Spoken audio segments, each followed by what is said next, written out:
look in the mirror and the hair's going, it makes you look old. Yep. And you don't feel old. So and you've got no style options. You've got exactly no style options at all. Yeah. You look either old or shaved head. Yeah.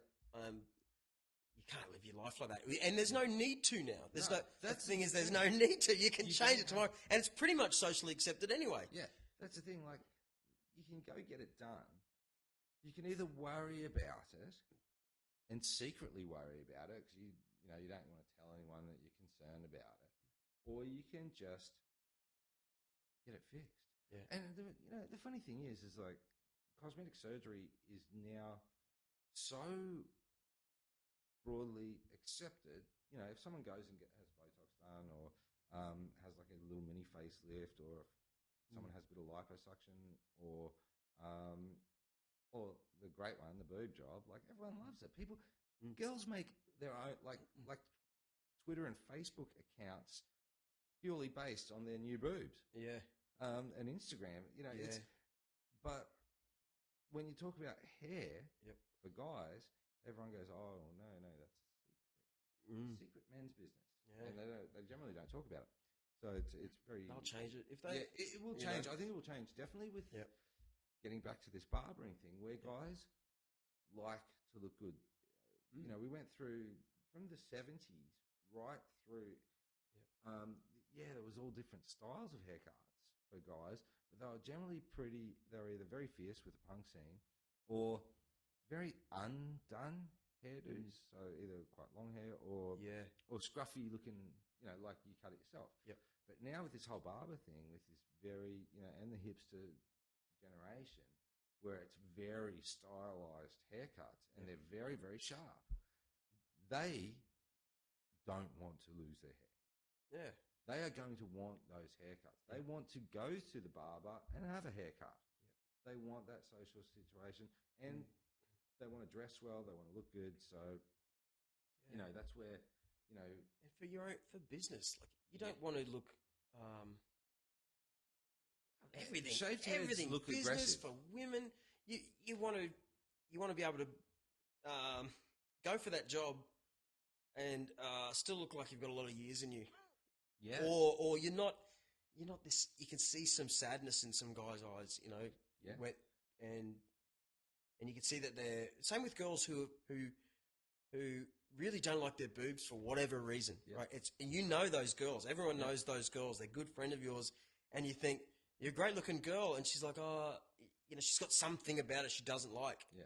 No one can understand why, and you just want to shake her and say, we love your boobs. Like, we've flat out never seen a set of boobs I didn't love. Yeah. But that's the way they live, and they how they radiate feel. this thing. How you feel about how you look is it's only your own feelings. Like, you're not doing it really for anyone else. No one should get any surgery for anyone else. You only do it for yourself, for your own self-esteem. And there's nothing wrong with boosting your own self-esteem, because you become more confident. You become people, you're happier. So when you're happier, people around you notice that. And there's absolutely nothing wrong with doing that.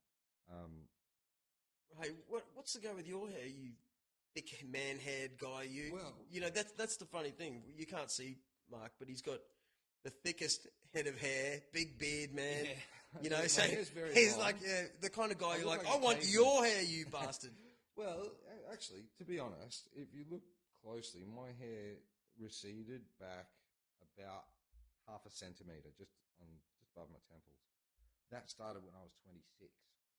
And I have, it didn't go back that far that it bothered me enough that I thought I need to get a transplant. If it went back another half a centimetre more, then I'd have it done in a heartbeat, no dramas. But what I did was preventative measures. So I have actually taken medication. I took Propecia for about a year. Yeah, I did that. It makes you. Well, I didn't dick have any soft. side effects. Well, a little bit. In a certain percentage of guys, it does, and a lot of times it's a psychosomatic response. Right. Like you can be taking a placebo, and someone will go, I would agree with that. This will give you erectile dysfunction. And because it's it's planted a seed in your habit. mind. Yeah. For myself, I know that it's only 2% of guys that happens to. So I took it for about a year, had no problems with it at all. But being 26, the idea of being on any medication for the rest for a long period of time kind of didn't sit well with me because liver, kidney damage potential when, you know, and at when 26, you're enough, already giving. I'm already You're doing in the enough nightclubs. Look, this liver doesn't need anything else. Okay. Yeah. But so, anyways, so I took that for a year. It stabilized my hair loss, and I also used another product called minoxidil, which is it's a drug, but you put it on your skin, soaks into your skin. It's what's known as a vasodilator. So it expands the size of the capillaries under the skin and increases blood flow to the follicle and puffs up the follicle. So it produces a fatter hair. So if your hair's thinning at early stage, you can actually make your hair look thicker. It takes about 6 months. You apply it. I keep it next to my toothbrush. Wow. I put 3 drops on my head every morning after I brush my teeth. I was using it twice a day. Now I'm just using it once. And I walk out the door. It's that easy to keep your hair. It's testosterone, right? No. That shrinks your. What makes you lose hair is dihydrotestosterone. So you can have normal levels of testosterone. You can think about it in this way. You can have 2 brothers, same parents. One will lose his hair and the other one won't. It's whether your body converts your testosterone into dihydrotestosterone, and all that does is constrict the hair follicles on the top of your head. Wow. Doesn't do anything else. So with the Propecia, that stops that hormone conversion. Right.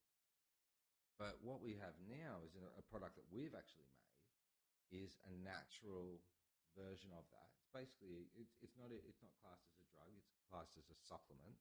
It is a capsule that you take, and it gives you all the vitamins and minerals you need for healthy hair growth and stops that hormone conversion, but with none of the side effects that Propecia or finasteride have. And it's a capsule. It's a capsule. I take one in the morning, one at night. I find it's a drag to get the minoxidil and drip it on your head. Yeah, I actually just find it's a tough one to get in the routine. I've stopped doing it. You know? Yeah, I don't find it a problem at all because I rinse my hair every morning. So I go for a surf, come home, have a shower, get out of the shower, towel dry my hair. I'll put 3 squirts of it in, and if I dry my hair with a dryer, or I just push it into position, or in my case, because it's long at the moment, I just tie it back. I just run the comb through it and walk out the door. It takes me about 10 seconds. It's not a big thing to add into your day, if you think about it that way. I mean, most people put something in their hair anyway, you know. Well, routine man over here, I would need to, that was me, I would need to stick it in my car. Because the last thing I do, lately... When you get out of the shower, don't you brush your teeth? Well, no, I don't live on the beach anymore, so I have to drive to the beach at Chugan, do my thing, and then go in the ocean, jump out, have a beach shower. Why don't you keep it in your bathroom at work? Oh, yes. Ideas, man. Yeah. I mean, it's there. Idea. And I find... Well, here's the thing. Your transplant thing works so good on me. I'm sure all your customers would do the same thing. Yeah. From the front, I think, I'm cured. Everything's great. Every now and then I see the odd photo and go, ooh, I'm probably thinning a bit. Yeah, probably thinning a bit, you know. That's the thing. You can choose a maintenance program. Or you can go, you know what, I can't... By the way, that's the middle of my head, not the transplant bit. Is brand new, like because it's using that hair from the back of your neck, right? Yeah, that's it doesn't. It's not affected by the dihydrotestosterone. Interesting. So those hairs grow for the rest of your life. They're not coming out. They will never fall away. But the hair further back towards the crown, if you do nothing, it's probably going to go. And you can make a decision. We can either some guys. I've had quite a few. These guys started in their 20s that come back for numerous procedures. They'll have one done and they'll come back in 3 years. 5 years, and they just fill it up as it goes back. And that's their choice. They actually, strangely enough, it takes like what 2 days? Not even for me. It was like 3 hours in the chair. Yeah, I took the afternoon off work, yeah. but I had a gig in my band the very following Sunday. Yeah. So I just wore a hat. Yeah. Isn't that funny? Like a full, like one of those things, just walk straight out, no one knows. Yeah, that's the thing. Like it's such minor surgery. I liken it to going to the dentist, except you can talk properly after. It's a local anaesthetic. You lay there, you watch a movie. Most people, we give you diazepam. Most people fall asleep. Most people actually, this is why dudes do come back and have another procedure, is because it's pretty cruisy. Yeah. You're there where everyone at the clinic is very down to earth, very cool. We'll joke and laugh. Chevron Island. Yeah, Chevron Island. And it's just, as I said, watch a movie, we give you lunch at the end, and you walk out with, you don't actually walk out with I don't remember getting lunch. What happened? I don't remember. I ate it. You were going I remember waking up, my shirt was inside out, some sort of lipstick all over me. Yeah. Not, we're not supposed to talk well, maybe about it was lipstick. Hey, let's not, why? I was listening to this other thing the other day that I thought was really interesting. I cut you off, I know, but that's all right. The other day, it was explained to me, and it made sense. Like the human race is pretty interesting compared to the animal race. It takes us 18 years to become old enough to feed ourselves. Oh, you could say when the beard grows. Yeah. Like the beard is the symbol that you're ready to hunt now. Yeah. So isn't it interesting that we need to be nurtured? That's why it's taken us possibly so long to get here. Yeah.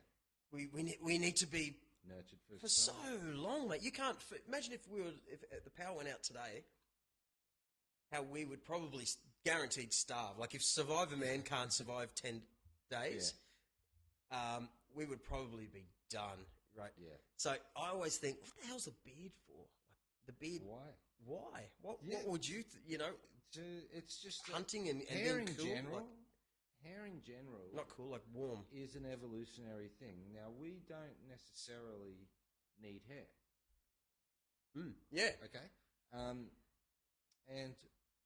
the reason, and obviously you see some very, very hairy people and some very, very hairless people. And some of that can be from what part of the world you're from. But the thing is, humans don't need hair, but we have hair basically to make us look pretty, to make us look attractive to the opposite sex. Mm-hmm. And we are quite unusual beings in that. It's like the feathers on a bird or something like that. Evolutionary speaking, we don't need hair, but humans breed with other humans that look pleasing to the eye of humans. And it's the stereotypical, what you think of. It's healthy-looking people, like relatively symmetrical looking face shape with the hair in the right spots. Yeah, and that's what our eye is attracted to.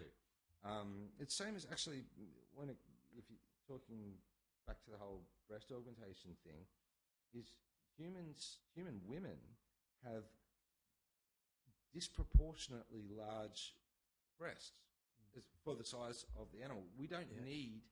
Women don't need boobs that big. It's just that we like them. Attraction, yeah. And so generally, bigger boobs is seen as like, okay. Well, I'm going to rock your world. Are you ready for this one? That is exactly. Did you know this? I've been hearing this a lot lately. Is that the penis, the human penis, is disproportionately long, and not only that, the end is shaped like a plunger to get everyone else's semen out. Wow. Yeah, and so if you think of where we've come as a species, that's pretty creepy for ladies to hear. It really is, but it makes a lot of sense if you put it against all the other animals in the world. For some reason, we've got these big dongs, and that's how it's shaped, just like all the other animals with the similar sort of parts. So it's fighting to get to impregnate that lady because, like I said before, generally our